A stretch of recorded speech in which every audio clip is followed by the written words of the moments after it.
Yeah, Okay, let me just rephrase the question. How do you deal with 38-year-old man oh dudes with a geez. beard trying to do a chin-up challenge with you? Okay, I yeah, tell them they're on the wrong side of the table.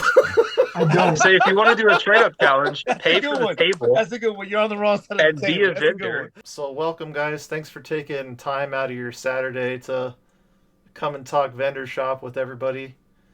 I guess today, like the main focus is just like for us vendors. Everyone here is a vendor, whether you're brand new to it or been in it for the game for a while. Things have been crazy lately.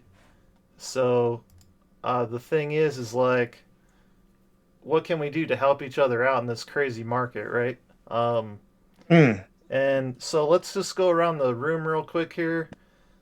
I'll start it off just to make it easy. My name is Roger Waldman. I've been vendoring Pokemon since January, and I started up the business Taze Kruu. I also sell on eBay, so that's how I get like my liquidity going. The stuff that I buy at the shops, I try not to let it stagnate, so I constantly have liquidity of money to buy other things by selling on eBay. And the name of that store is Taze Kruu also. But for me, like a lot of you guys, we were talking at the shows. One of the problems that we've been having is, well, actually, let me go to Angel next. No Before, worries. Appreciate it, Roger. Appreciate it.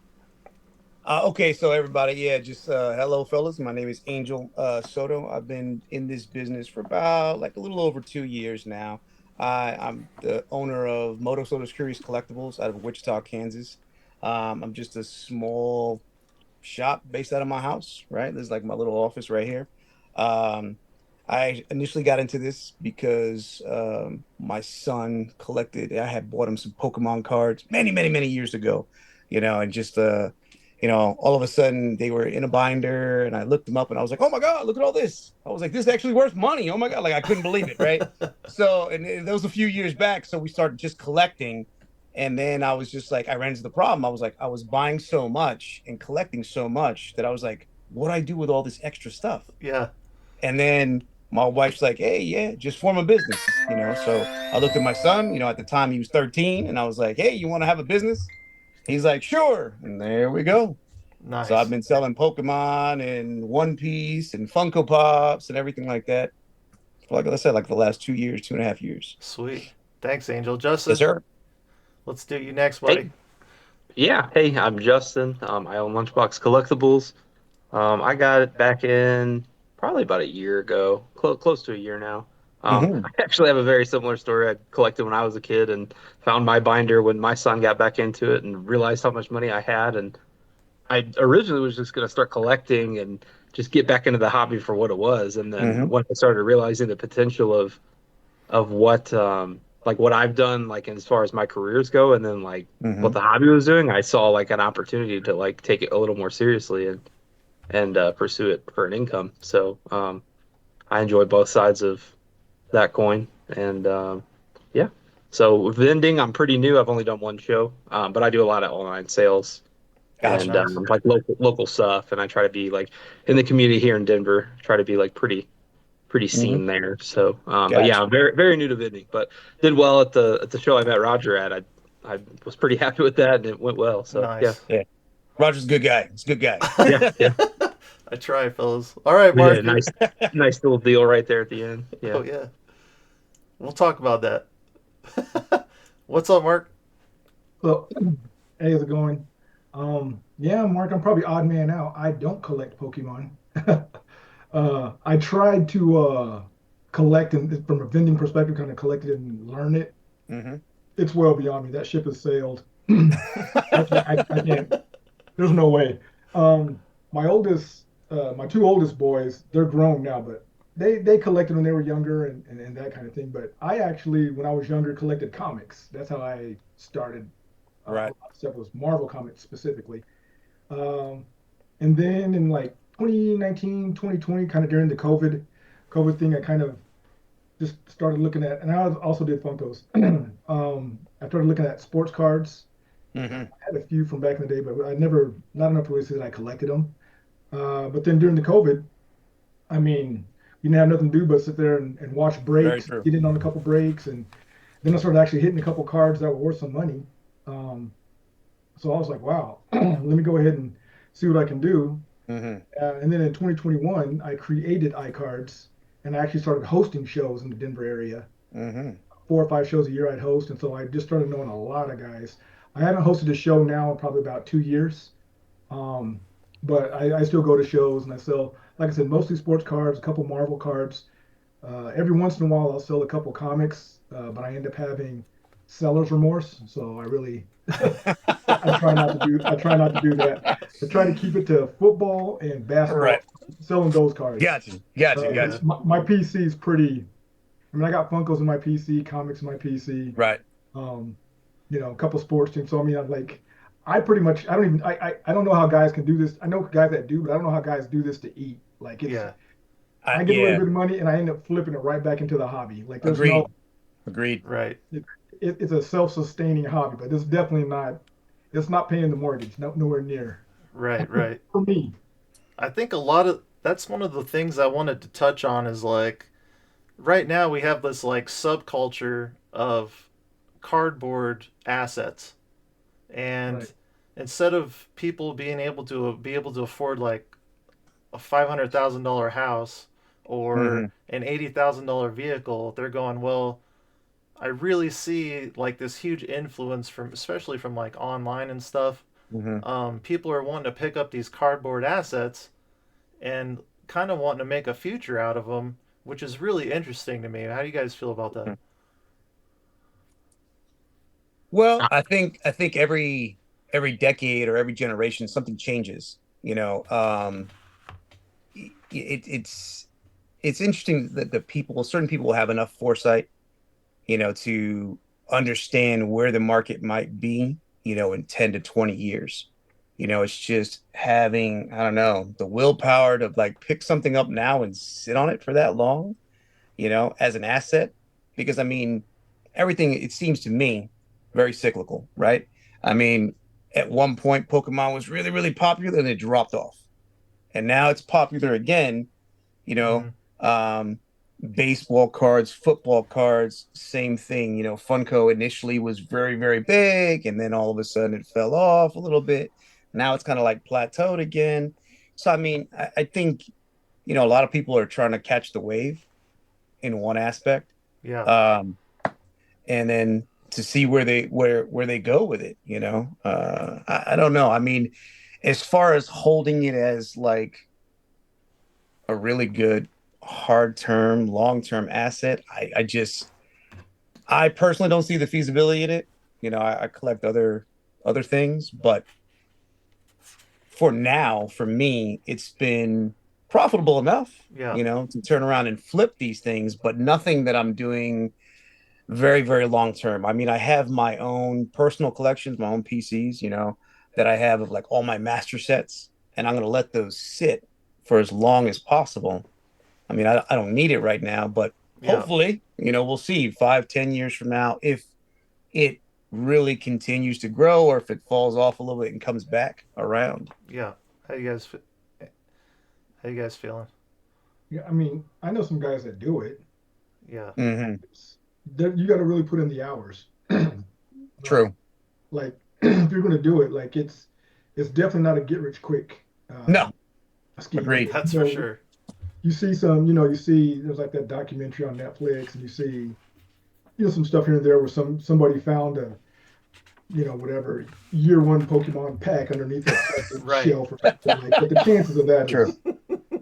is Yeah. I Far Yeah, and actually few in envy you guys between. with Yeah. Pokemon though because Pokemon seems to be actually more stable than sports, honestly. yeah. They don't get injured or Especially modern. Yeah, getting exactly. drafted. There's a lot more factors that go into sports. You know what I'm saying? I Right, mean, the draft of this, they're getting transferred. Of course, injuries. This guy, he right, beats his wife. He gets into a car accident. right, They have a great year. They go to the Super Bowl. Yeah, whatever. There's a right, lot more variables within sports cards than right. there are with Pokemon cards or Yeah, One Piece cards or any other TCG based type of thing, yeah, yeah. for sure. Uh, okay. Thanks, guys. How do you guys handle like the? I know for me it's hard because when we're traveling away, like I got two kids, so when we're traveling away, right, we got the babysitter, we got to think about recoup time. What after you come back, Mm-hmm. the travel there, the expenses right off Mm-hmm. the top, Mm-hmm. all this stuff, Mm-hmm. right? And so for like a lot of newer vendors, it's difficult thinking about, well, if I'm gonna go to Las Vegas, I'm gonna spend Mm-hmm. $500 on a hotel, $600 on the tables. You got all Yeah. this upfront costs, you know. Right. Yeah. And then like, so how do you guys feel about that, and how do you handle like the fatigue that comes along with it? Well, just me personally, I know I'm chiming in. I think I've been doing it for a little bit of time. Um, and you know what? I mean, I'm going to sound like an ass. Uh, I try to plan as best as I can Yeah. so that I'm not upside down in the show, right? Like when I went down to OKC, right? As an example, here it's close. It's like 3 hours away from where I'm at. I take into account the gas, the lodging, the food, what it's going to cost me, what the table costs are, and then of course I'm trying to figure out my time and if it's going to be profitable enough for me. If I see that, like, oh, the last time I went to the show, I only made $5,000, but it cost me $4,000 to go down there. Is it really worth it for me to pocket $1,000? You know what I Right. mean? So the profitability definitely has to be there when I do, I guess, all of my estimates to figure out if it's something that I want to continue with. Um, but as far as like, do I really got to worry about it? Yeah. I'm a little older than everybody, so I don't have to worry about it as much. I don't have my youngest is going to be 16, or he's 16, and he usually comes with me, Yeah. so I don't have to worry about the babysitter. I don't have to worry about necessarily. But the only thing I do see is like school, getting him in and out of school. Like I got to make sure that everything is covered on that end. Right. Otherwise, we're good. Obviously, Justin's just starting with the shows, so I mean his experience is going to be different. And Mark, how long have you been doing it? Have you done any major shows Yeah. over the past few years? Yeah, I mean, usually my shows are in the Denver metro area or Okay. Springs is the ones I attend, but Hmm. I have attended Dallas, Hmm. set up at a Dallas show. I went there Right. once just to look and I set up once. Uh, Hmm. and no, it really is a situation of it, fortunately for me, I actually have family in Dallas, Oh, well, there you go. Yeah. but still, I mean, you're still looking at airfare, you're still looking at food, you're still looking at Right. rent a car, all of Yeah. that. And what I started really realizing then is you have to have inventory that can even support that. That's Right. true. I Very That's true. true. mean, you may or may not sell it, but to give yourself even a fighting chance, Right. you have to Yep. have inventory that supports that. Like in theory, if I sold these, I could recoup all of my stuff. And a lot of my stuff is not high dollar. I mean, high dollar. My highest card, sports card I've sold is like you're looking at the $400 range. Right. Right. Right. Right. Most of my stuff, honestly, is below $100. Gotcha. Yeah. I No, mean, understood. Understood. $30, $40, $50 cards. There's like I said, there's buddies of mine. They have in their cases. I mean, all their cards are like grails. They're all Yeah. 4,000, 5,000. I mean, it's just it's crazy. Yeah. Uh, but I mean, I do quite a few shows. But again, like I said, I like to do the local ones because you can recoup your money there. Oh yeah. hundred So, percent. 100%. and hundred sell percent. sell a lot of $20, $30 cards Yeah, because you can get 100%. it We in. just we just had one by example right here locally. It was like 120, 130 tables, Mhm. real cheap. I think it was like $90 for two tables for me. Yeah. And you set up, takes you a couple hours, and I think we were there 7 hours total, not even a full eight. I think it was like from 9 to 4 or something like that. Yeah, like 5 grand for the day. You know what I'm Nice. saying? I mean, it's so that profit margin is obviously higher because it's right here. It's up the street from my house. We just jump in the car, go, boom, there we're there. Yeah. It's no airfare, no real mileage, no real food. So it's all profit basically. But going back to one of your issues is just you have to have the product. Hmm. This is me and Roger were discussing this earlier. This is my biggest concern is getting the product in. I Hmm. still don't have a brick and mortar. I don't think that I foresee myself going that route to even get a distributor or anything like that because it's just not profitable enough. So That in my eye, in my how do you view. guys get your cards? Like I'm like fighting tooth and nail going back and forth. Whenever I'm out, I'm like, at Yeah. Target, at Walmart, at GameStop, I'm like, so Best Buy, I order stuff. you're buying boxes? I'm buying as much as I can, Okay. but yeah, Yeah. just basically, I'm buying retail, and in some Right. instances, when I'm supporting local shops that are smaller, these mom and pop shops, I'm paying retail or I'm even paying market on top, just to get products so that I can have something to offer my people, my customers when I'm at one of these shows. Okay. Yeah, so for sealed products, I've been buying collections out and it works pretty well. So I'm in Mm-hmm. Mm-hmm. the local groups here. One of the bigger ones, I'm the admin of it with another vendor actually. And Okay. so we see, so that's like what I've done to source things and it's been the most Mm-hmm. successful for me. And so especially when like that we had that market shift and the tariffs and everything came and people kind of freaked out. Oh, Yeah. I made a lot of money because Right. a lot of people were like, I'm selling, I'm selling, I'm selling. And I said, okay, well, I'll buy everything. And I just kind of went a little nuts. So And what are you um, buying, Justin? If you don't mind me asking, when you're yeah, buying these collections, I mean, what is the percentage margin that you're buying at? If you yeah. see like something's going for, as an example, market $100. I know this is very, very small, but what would you be paying? Are you paying 60%, 70%, 80%? What are you paying in order to maintain your profitability margins? Yeah, so it depends. So there's a lot of factors I kind of take into consideration. So, a booster box, that's a very liquid, very easy to Mm-hmm. move item. So I don't Right. mind paying a little bit more for that. But if it's like some, Cleaver EX collection box from Mm-hmm. 2021 that nobody really wants because there's not a Right. crazy pack in it, Yeah. I'll still buy it, but I try to explain to the seller, hey, this is an item that's going to sit. It takes Mm-hmm. space. My office, I'm too embarrassed to show it to you guys right now. It's very messy, but I just have, it looks like an LGS store that just had like an order dropped off and needs to be packed away. Like Yeah. I have a Boxes lot of everywhere. stuff Yeah. all over the place, but yeah, so it just depends on exactly what it is. Booster Gotcha. bundles Understood. though, and booster boxes, they just move so fast. So, but as far as exact percentages, I kind of average it out. I normally just say I'll pay 75% of everything you have.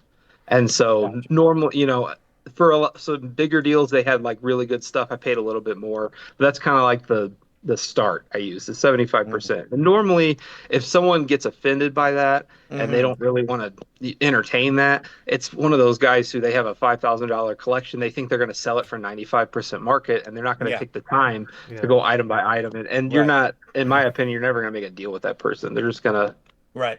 they're just going to live in like a fantasy almost of, I'm just going to get top value of all this from one guy. It's just not going to happen. So, but I do pretty well at 75. Okay. So yeah, yeah. I'm What do you guys do with what do you guys do with the cards that your common and your base cards? Where you just if you're opening up, like if you get a collection or you open up a box, you're going to get the same card over and over again that aren't worth. Mm-hmm. What do you guys typically do with those cards? I sit on them. Yeah. Do you really? I do, man. Like I Yeah. know, like with Bro. sports, normally what I do is, I just basically have my dollar box or whatever. You know what I mean? And so I'll have Mm-hmm. every NFL team, and then all the nonsense cards are put in there, and I'll sell them 50 Yeah. cents a card or Mm-hmm. whatever. Yeah, I've noticed from so I'll just get this out of the way. I'm 47 years old and I started collect Youngster. Yeah. I know The some baby, of you guys Roger. are I'm probably the youngest one here maybe. I don't know. But no.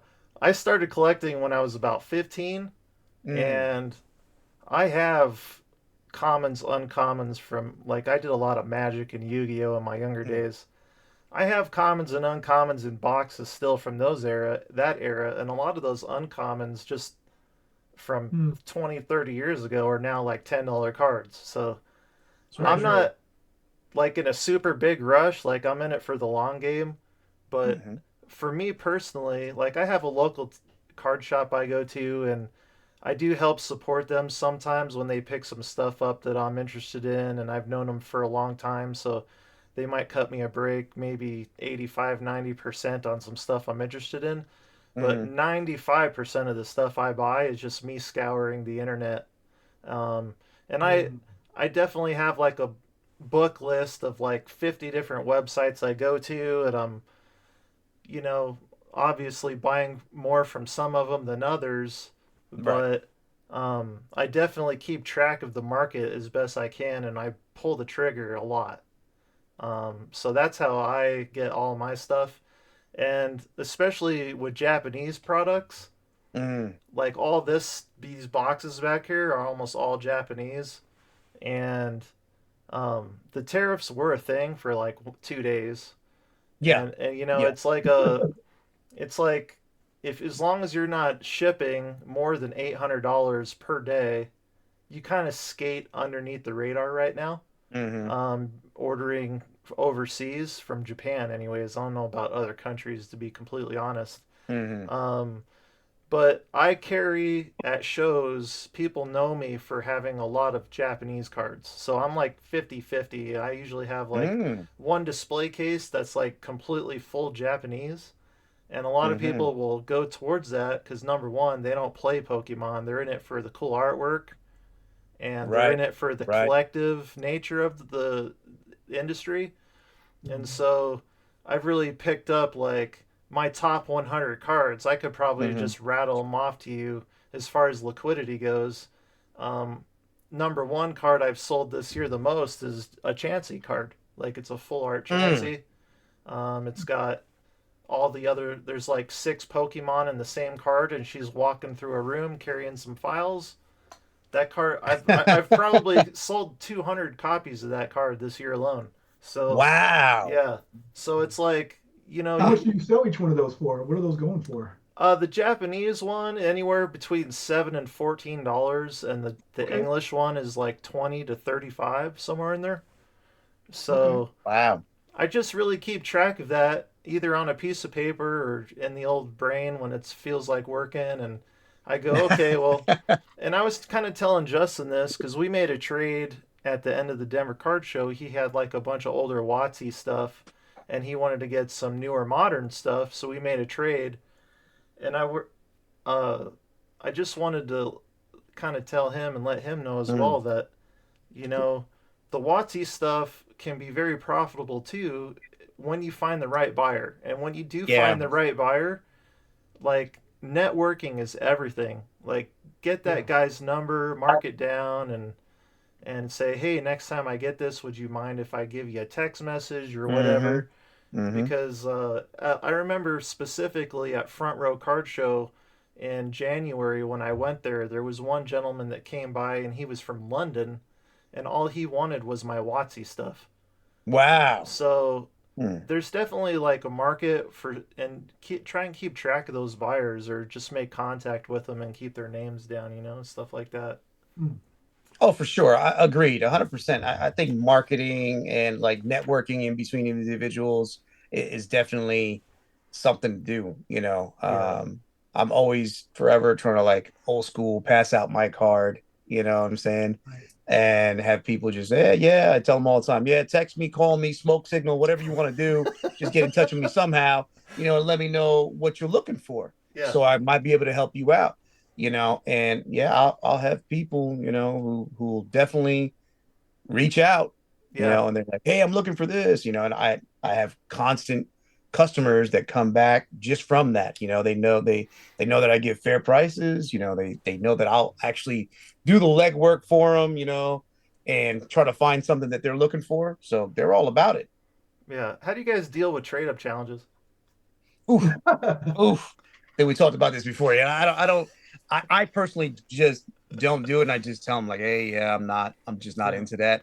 Um, Now, I haven't come across anybody. Usually it's a kid, usually I'll throw them something, free or something cheap that they can Yeah. have. But yeah, Okay, let me just rephrase the question. How do you deal with 38-year-old man oh dudes with a geez. beard trying to do a chin up challenge with you? Okay, I I don't. yeah. tell them they're on the wrong side of the table.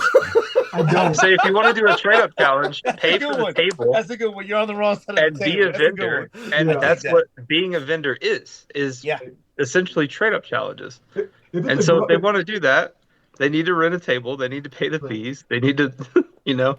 right. So no, I didn't say that. That's how I feel though. But I did have at that last show, I had this lady come up and I don't know, she's probably my age is my guess, and Mm, I was just like yeah. very very just no. I mean, if it's a kid, I'm obviously not gonna, Yeah. Yeah, if it's a kid and it's something I can give them somewhere, it's like $1 or something, it's yeah, not a big deal. But if they just, the problem is what they're walking up with. If it's Yeah. not something I think I can get very rid of, true. then I'm I going to. Very true. I think But yeah, Very true. the grown adults doing it, it's just weird to me. I blame like the YouTubers though, like that do that as like a YouTube content, that people think they can just go to a show and do that. So Right, one of right. yeah. the Yeah. issues I've come across personally is vendors' kids in particular Ah, yeah, coming yeah. by like multiple times. And if I'm not busy, okay, whatever, whatever. But when it's Saturday and we're being just like one customer after another, and time is money to us when we're at a show, right? So if the same kid's coming by over and over, I'm just like, sorry guys, like, I gave you a pack earlier, so good luck. I wish you the best, but Yeah, I know, right? Yeah, exactly. Yeah, no, I'll give them. I'll get if it's a kid, I'll give them that. That is actually where I get rid of some of my base cards sometimes. Is I'll just give it to the kid. If it's an adult, actually have said is I trade cardboard for paper. Mhm. So Cardboard I paper. actually go to that pretty frequently. Like if it's a grown man that's like, hey, you want to do the Yeah, trade challenge? I'm like, yeah, if you got you got a couple Jacksons, I can get you a card in here. got you, got you. how do you Cardboard for paper. I like that. I That's like funny. that. Yeah, I like that a lot. how are you guys feeling about the fact that it's getting harder and harder to get tables that I don't know some Oh, it's like I find myself I'm I'm trying to do two different shows and I mm-hmm, want to flip flop between them. And just this next month, Denver Card Show happens to mm-hmm, be corresponding with the same dates of my front row card show. So mm-hmm. now, am I going to get relegated back to a wait list or, it's always in the back of Right. my mind. So how do you guys feel about that right now? The fact that tables might or could be $400 per table, or the fact that you might have to get relegated to a wait list. I mean, the way that, well, as far as the wait list goes, I mean, supply and demand, right? Like when I said I set up at a Dallas show is because a friend of mine has tables there. And a way to avoid that Mm-hmm. is you can get a friend of yours or somebody else to still use your tables. That's how I Mm, set up at Dallas because the wait list for a real good show is probably going to be a month or two depending, maybe even longer. Yeah, Um, mhm. so and so that's one way you can do it. So if you have that situation, maybe you find somebody that can you know, sublet your you, tables, so to you, speak. Mhm. basically you're subletting out your tables, even if it's a situation where you got to cut them a deal. Like let's say your tables are $400, and you tell them, look, they're normally $400, but I'll do it for you for 300 or 350. You're going to still Mhm. come out the pocket, but you're not going to lose your space. You're only going to come out the pocket like 50 or $100. It's just Yeah. you're going to help your homeboy out, and depending on what your guys' relationship is, it might come back around later in a trade or another show or Yeah. I mean, so even Denver Card Show, I've actually set up at the Denver Card Show probably about 4 times now, Mm. and I'm not on the wait list. I mean, I know John, love John Yeah. Scanlon, but um, I just know so many people. I'm like, look, if you if you need to give up a table, if you want to leave Yeah. out of town, like, let me know. And so every time that I Yeah. set up the Denver Card Show, it's just because I'm taking the table with somebody else. Got you, man. Gotcha. Got you. Um, Gotcha. Got you. How do you? so that's a cheat code. Yeah, it definitely is. I know that Roger and I were trying to get in on the Dallas Collecticon, and Hmm. the minute that opened up, it Seconds. like sold out. It was like insane. You're just like, how Yeah. the like I don't even understand how normal vendors even get on to there. Yeah. If it Right. sells out so instantly, I'm not understanding the concept of how they have it out there on the website when it becomes available, and then all of a sudden it's sold out 2 minutes Yeah. later. It was crazy. So I was on there like 10 minutes before it went on sale, and I was Mm-hmm. refreshing, refreshing, refreshing, and I saw it like the page like changed a little bit, and there was like Yeah, a single button. I clicked it. By the time I put my credit card information in, it done. hit. Yeah, It was like thinking, thinking, thinking, sold out. Um, yeah, So yeah. that Right. fast, man, that fast, literally, yeah. Um, yeah, the biggest thing is because of that supply and demand, when there's so many vendors that want to get in or traveling or whatever, the biggest thing that I noticed that I guess directly would impact me that I look at is it causes the price of the tables to just skyrocket. Mm-hmm. Oh yeah. Mm-hmm. I was for a lot of shows I was used to paying anywhere from 60 to 150, maybe $200 a table. Yeah. But like two Yeah. and a quarter, 250 and up is like standard. And so now I'm really like, it makes me look at it from a budgeting standpoint. Like, am I going to pay? Because I usually get at least two, sometimes three tables. So now I'm Yeah. looking at it like, am I going to pay $700 to $1,000 for tables? Like, this is nuts. I don't I think you feel your can. pain. Yeah. Oh, Yeah, my thought process behind it is like, and I've told my wife this too, is like, if I'm gonna pay $400 for one table, I'm going with one Mm-hmm. table, but I'm gonna like mid max that table. Like this yeah, fits Mm-hmm. right here. This is how we're doing it. Like ahead of time. Yeah. You know what I yeah. mean? So I get as Oh, for much sure. as I can out Yeah. of it. But what's hot and what's not, guys? Oh Jesus. Pokemon is Uh hot, I'm telling you. Hell Everywhere I yeah, go, yeah, the Pokemon Pokemon for dealers, you sure. guys are just, I go to a sports card show and Pokemon dealers are That's the everywhere. You guys are killing the craziness, game right now. man. Go I on and agree see it, with and you you'll think that you guys are 100%. killing the game right now. Yeah. 100% I agree with you. 100%. Yeah, I showed up when we did the OKC show, Roger and I. Like I showed up and when I was this stuff that was my first show there at OKC with gas card shows. And I was emailing Mitch back and forth, and I was like, "Well, hey, do you guys have Pokemon vendors?" And he's like, "Yeah, we got a couple." And that's how he told me, right? And I'm like, All of "All them. right, cool." And I get there, and it's like 75% Pokemon, and Yeah, I'm like, "What in the hell is going on?" Yo, it was insane, It and I was was. expecting more sports cards, and right. then maybe 25% being Pokemon. Nah, like the opposite way around. You know what's You know, crazy? You know what's crazy about that, Angel, also? Mm. Is that at the same time we're at this show that's 70% Pokemon, there's two other shows, one in Dallas and one like one state away from us, that were Hmm. even, like, those shows were packed to the gills, Yeah. you know? So Yeah, it's like, there's yeah. so much that John with Denver Card shows. I think he has now a TCG show to kind of Yeah, get a little Hmm. bit of yeah, this pressure month. off of the sports card show. He's creating a whole different show that's primarily like for all the TCG and all of that. I don't know if that's going to help, but I'm just like, and now I'm thinking like, well, look, if no one there is going to be sports, maybe I will go to that show You and want to be. get it on the Right? TCG I mean, show, the show man? Yeah. that I met Roger at, one of the shows that we were at, not met him at, but the most recent was the AllC Show, Mm-hmm. and it was all Mm. Pokemon. And the reason why I got in there, I was like, you know what? There's only like two other sports guys there, so I actually went and I actually did pretty well. But And that's the thing because now that you're the only one who's there, or just a couple of you, Mm-hmm. yeah, not you're not competing against 50 other Pokemon vendors selling the exact same thing, you right, Mm-hmm. know. And at the beginning of the shows, what am I doing? I'm like, hey, I tell my son, hey, stay here. Let me walk around right, and see like what people are selling for to make sure that our prices are good, that we're Yeah. not like, and they always are. I mean, when we did that OKC show, Roger, I had one of the other vendors that was way bigger than we both together are Mm-hmm. coming up trying to buy all my products, Yeah. pulling out a big wad of money, flashing it like he's special. Like I'm like, okay, yeah, Was it all right, well. 504? No, it wasn't 504. That Okay. he was a decent dude. Yeah. He was a decent dude. I can't remember their names. It was a group of three of the dudes. Okay. Um, but they had a ton of product, but he just saw my prices. Like Yeah. as an example, the prismatic ETBs, I was selling them for $100. Mm-hmm.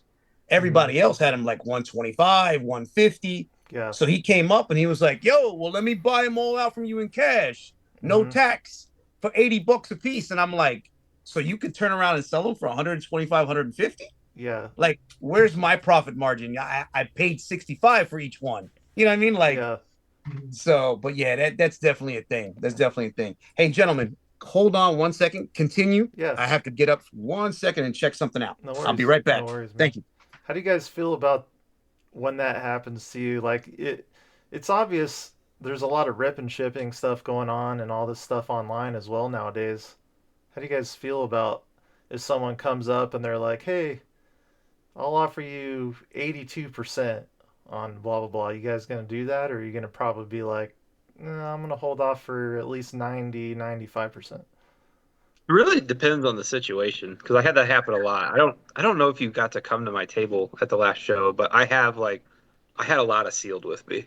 And I actually brought way too much because like I said, it was my first one, so I didn't know what I needed there. And I probably could have filled 3 tables with everything I brought, and I only have one. So at the next one, I'm definitely getting 2.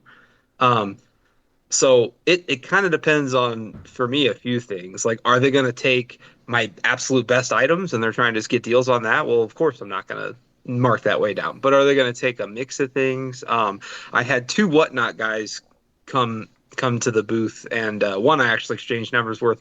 We've done deals since too. But he bought like a good spread of everything. He bought Silver Tempest, and he bought some Fusion, and he bought a few Evolving Skies, but he also bought I want to say it was some Temporal Force. He bought a nice mix. He didn't just try to wipe me out of just the best stuff. And I didn't mind giving him a little bit of a discount. I don't remember. I want to say it was like 86 or 87%. I'm not 100% sure. Gotcha, So, man. but yeah, shout out to him. His name's Tyler. Gotcha. He was awesome though. Yeah. Nice. So, yeah. So it depends on what they want and the way they approach it. Because I think at this point, everyone knows like this market it's fascinating to watch. I think it's hard to navigate sometimes, but it's incredible to watch it like play out and just like how crazy and in demand this stuff is. And like, people are like, oh, Pokemon's going to print to demand, and I don't know how they're going to. Like, it's just insane. Gotcha. Hey, Mark, So, how did the sorry, it's Justin, but oh, you're good. You're good. how does the I noticed that you have a lot of like dollar boxes and maybe 10-cent boxes, $2 boxes. Like, how does that work for you, man? Is it pretty liquid or? You know what? I heard a lot of guys talking about it, and I thought it wasn't going to be that big of a deal. So there's a couple times I set up without it. And I would say on any given show, easy 20 to maybe 30% of my revenue comes from those cheap boxes. Really It's interesting. it's really crazy. It's like like I said, I usually do like 50 cents a card. Um, but like for baseball, because I really don't sell baseball, but I got some baseball in the collection. And of course, I go through it and make sure there's no manals in there or something crazy, honus Right. wonders. Yeah, yeah. Right. But I go through and I'll say, I mean, even I just say 6 cards for $1. And you'll get some of those kids and get some of those old timer guys that are building sets. Man, they'll sit down there and they'll just boom, boom, and they'll just crank them out. And it's, $5, $10 a sale. But over a 2 or 3 day show, I mean, it adds up. I mean, Yeah, you can for sure. get a good amount of money out of that. So it Yeah. works out pretty well for me. And I also going along with that, it's as long as you have the table space to pull that off, you're good, right? Right. Yeah. That's Yeah. another thing. Yeah, table space. That's definitely an issue. Now, how do you feel about? I mean, since it's local, when you're doing like your Denver card shows, and you have all these boxes with dollar cards or 50 cents cards or 10 cents for 5, whatever it is, it becomes a space issue. Like, just besides the what you can put on your actual tables itself is like the weight you're carrying. You know what I mean? Like back and Right. forth, distributed, so I mean, is that something that you notice? Is it just like 1 or 2 boxes that you bring with you, Mark? Or is Um, it more that you're seeing that you use? so I have one tub that's pretty much dedicated to those Mm-hmm. types of cards. Mm-hmm. If it's local, I mean, and I got a pickup truck, so if it's local, it doesn't matter. I mean, it's one of Right, right.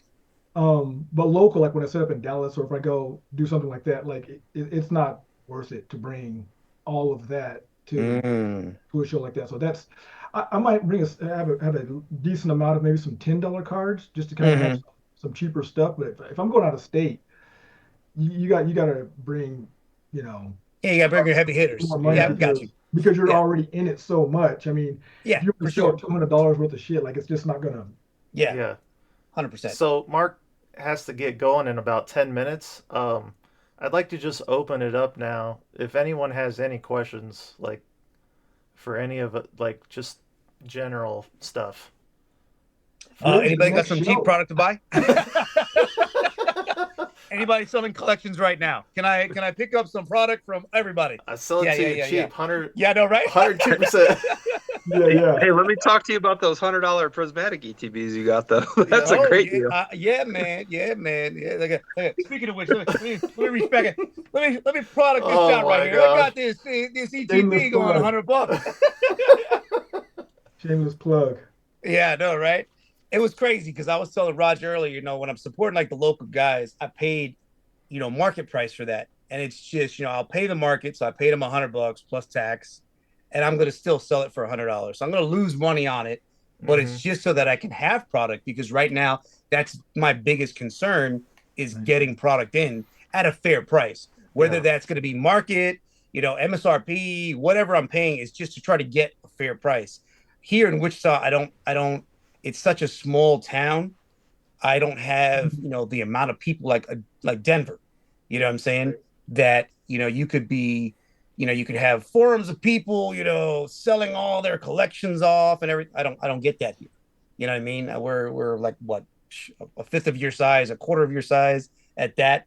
So the market just isn't here, and I would have to travel still 3 hours away to like Kansas City, I got OKC, a, some I other got a place. question for you guys. Yes, sir. Hmm. Yes, sir. Actually, so with the Pokemon, so I've noticed, so when I go to, like I said, when I've gone to Dallas, Yes, sir. I can get local, like, didn't like their local teams, Dallas Cowboys, Mm-hmm. Mavericks, I can get that stuff like really cheap because Mm-hmm. everybody out there has it. Hmm. And then of course I come here, and I can get some Denver stuff because they're not people clamoring for it Right. Right. like they are here. So in that instance, it's beneficial to travel if you're doing the sports cars things. So with Pokemon, it seems that really wouldn't make a difference, would it? No, not at all. Well, Go Not in ahead. my I actually experience.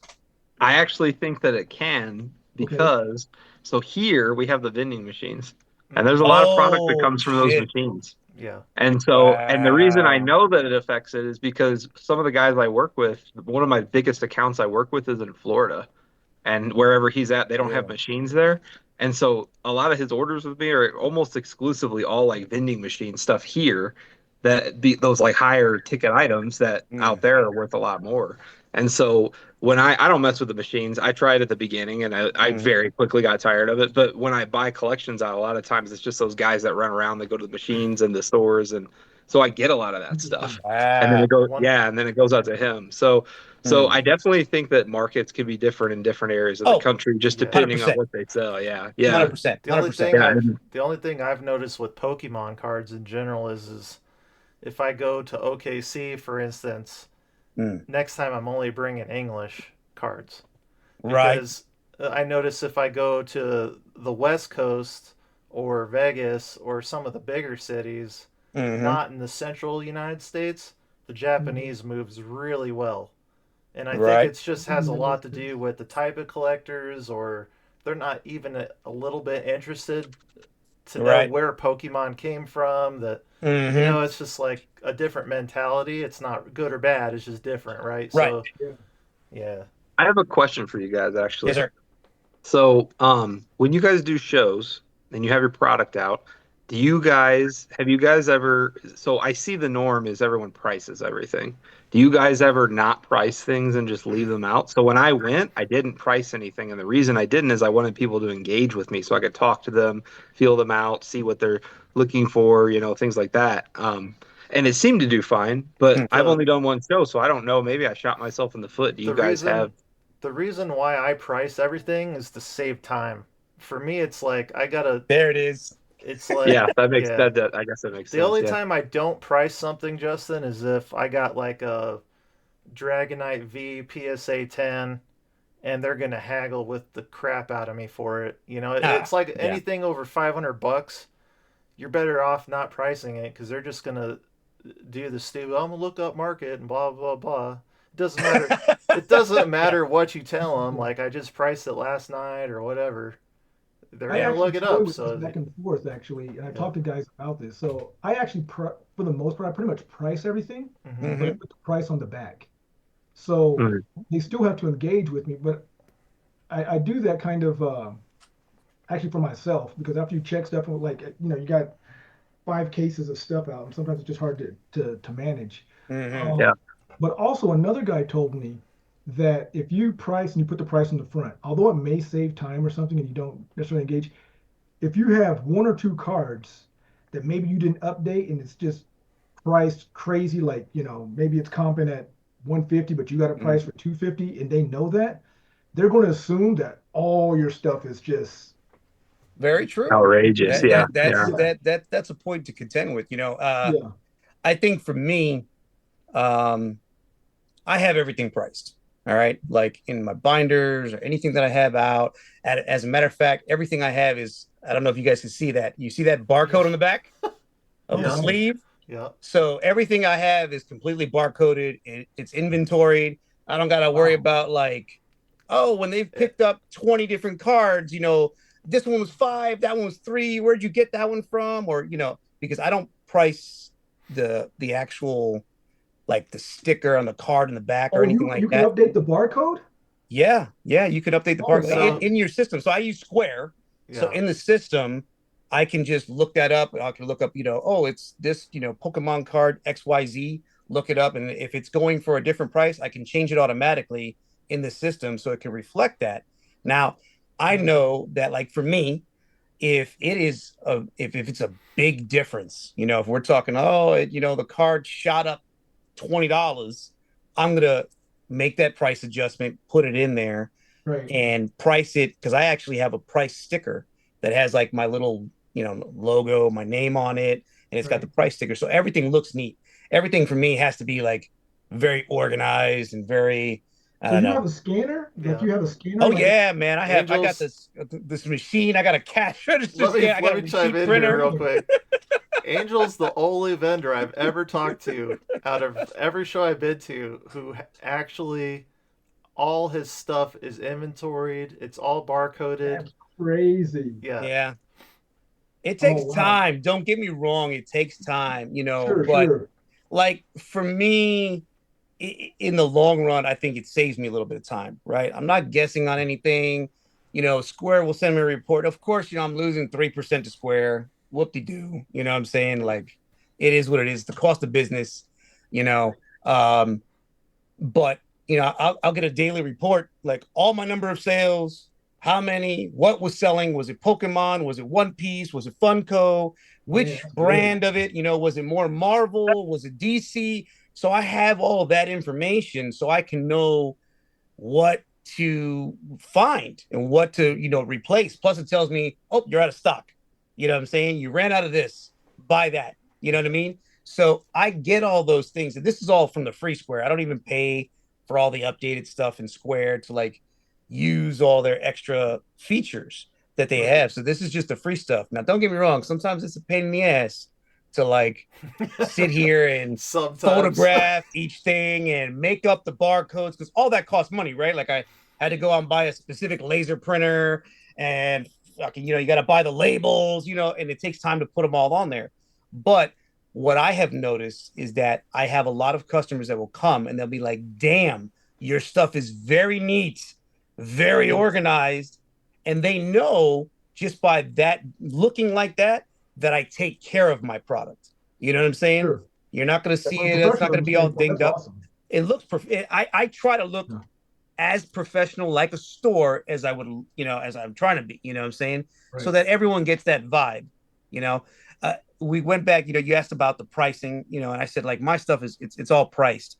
It does change. It does fluctuate from time to time, and a lot of times if something has come down, you know, even if it's gone up. And if I have it priced less, all of a sudden, let's say if there was a $50 card, but now all of a sudden it's going for 75, they'll come by and they'll be like, why is this $50? And I'll be like, oh, it must have gone up. You get it for 50 and I'll just sell it to Right. them. You know what I'm saying? But in the reverse, if it was $50 and all of a sudden it's down to 25 and he's looking it up and he shows me, oh, TCG is $25, I'll give him to it $25. Like I have no problem doing that. I just I don't have the time to update on a daily basis or on a weekly basis that it comes out. About once a month, I'm updating all my prices, especially when I'm getting a lot of inventory in. That's when I'll try to update everything as much as possible. Right. How do you guys feel about when you're doing like recently sold on eBay, which is in my opinion the number one spot to look for what the actual market is, Mm-hmm. and someone comes up to you and goes, "Well, on TCG it's going for $50," and I go, Hmm. "Well, recently sold on eBay is 90 plus shipping." Yeah. You know, like, You know, I'm gonna have to bow out real quick, but all right, let me know for the next show. I got a meeting I got to go to. sure, man. I mean, we Hey, can handle end your it. business. We can end it Great meeting end you it guys. I'll right see you on there the next unless you one. guys want to keep going or I'm yeah. good, brother. I have Okay. time, so whatever Okay. you guys want to do. Thank you, All Mark. right, thank you guys. Thank you, All Mark, right, pleasure Mark. meeting you, Take man. Take care, care, buddy. brother. all right, thank you, thank you. Take care, man. Yeah, so I just find that yeah, I knew everyone was gonna get along. I knew you guys. Ah, yeah, man. You a bunch of good guys. A bunch of good guys, man. Uh, so yeah, last show, 2 shows ago at Denver Card Show, somebody came up trying to buy a Japanese Iono from me. I had it marked at 90, and I showed Hmm. him more than 3 recent comps of that day or the day before of it selling for 90 plus shipping or 100 plus shipping. Right. And he's just TCG. Well, it's recently sold $50 near mint. Yeah. Oh, near mint. Yeah, I was about to say, yeah, a lot of And times people they miss that. I'm just like, well, I posted a short about that, and Mm, I got a lot of opinions on it. And I'm just like, well, I mean, you kind of have to see both sides of the coin on there. hmm. You can't just go, well, this guy's got TCG. That's not the final. That's not Oh, no. final. No. Yeah. So Agreed. Agreed. yeah. So it's kind of like, what do you do when a deal's not meant to be? It's just not meant to be. You know what? And for me personally, again, I think we came across this point like, it's we're not in this business to eat. We're not in this business to like, buy houses from it. We're not gonna, be millionaires from this type of thing. It's just fun to engage in. It's great to Yeah. use, as a form of, yes, a side hustle, whatever you want to call it. You know what I'm saying? At least it is for me. Mm-hmm. Um, when it comes down to it, when we look at comps, and I'm looking at like price charting, I'm looking at TCG, we're looking at, eBay, and we're looking at, and then the prices are all over the place. Yeah. And the guy is just adamant about trying to get something way cheaper for whatever reason, because one site out of three or four that we look at, I know. I just tell him, I no. Yeah.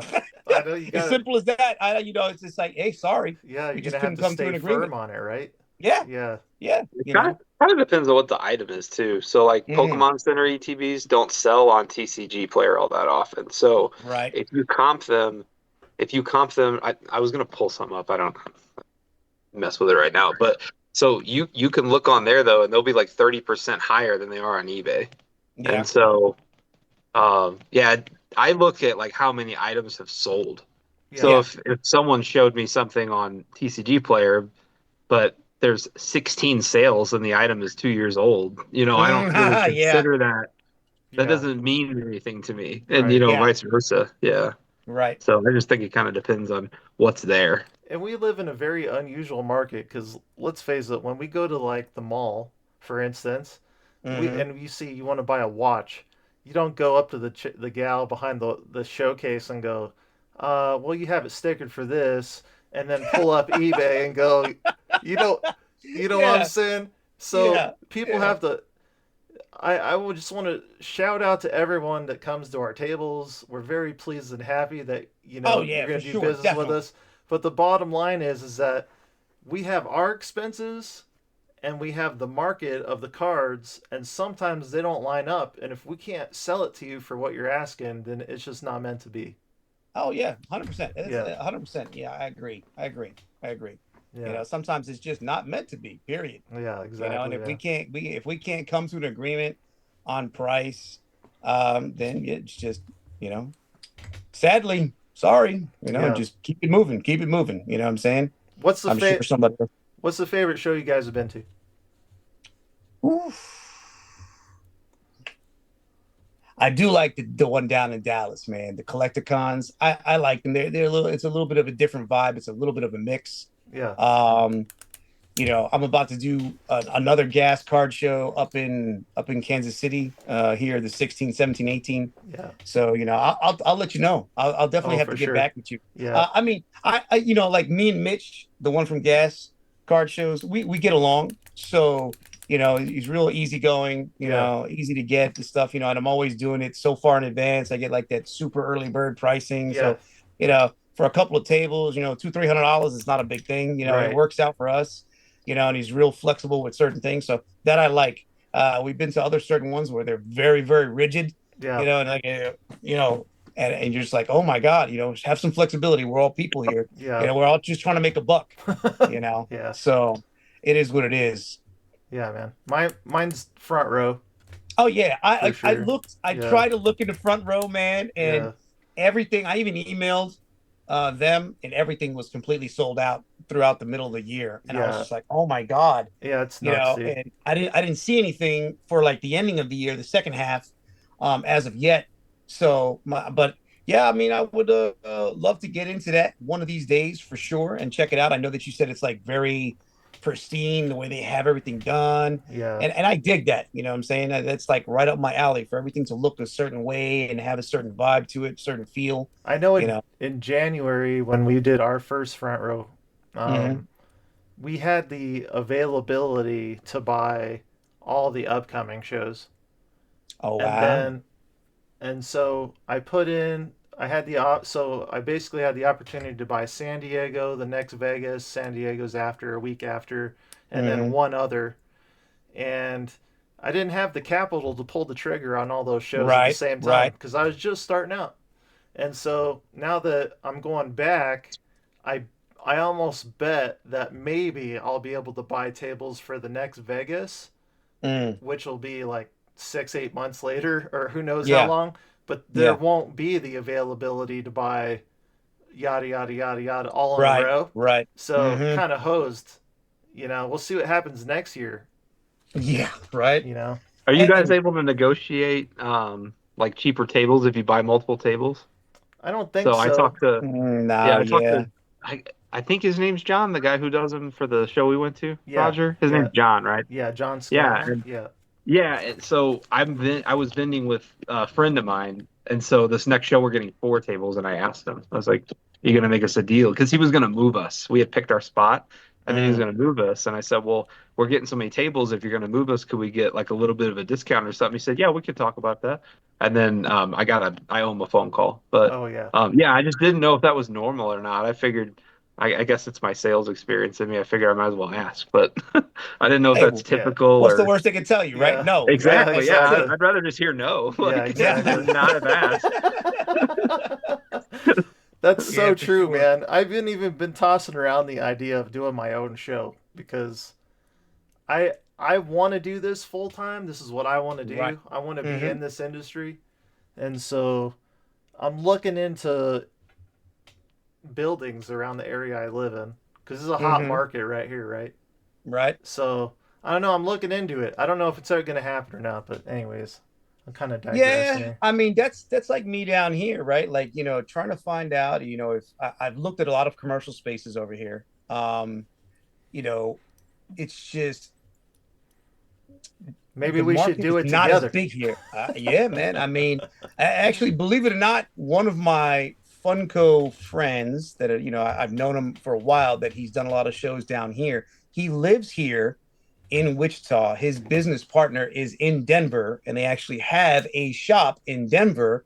So that's how he gets all of his inventory. Oh, So he'll drive up every once in a while or have them all ship it down, and yeah. then he'll be able to go around down here and sell his Funkos.